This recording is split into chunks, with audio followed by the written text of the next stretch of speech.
నువ్వు అడిగినవన్నీ దేవుడు ఇవ్వడు.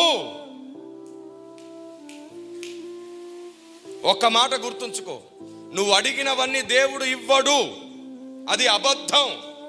అడిగినవన్నీ దేవుడు ఇవ్వడం అంటే అబద్ధం.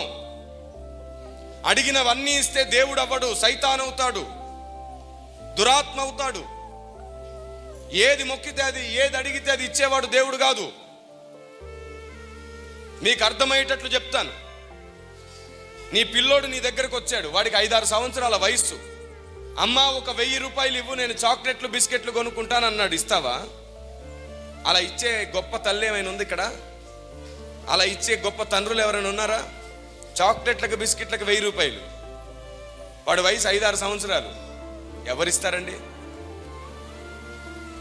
ఎవరివ్వరు. ఇస్తే అంతకంటే తెలివి తక్కువ ఎవరు ఉండరు.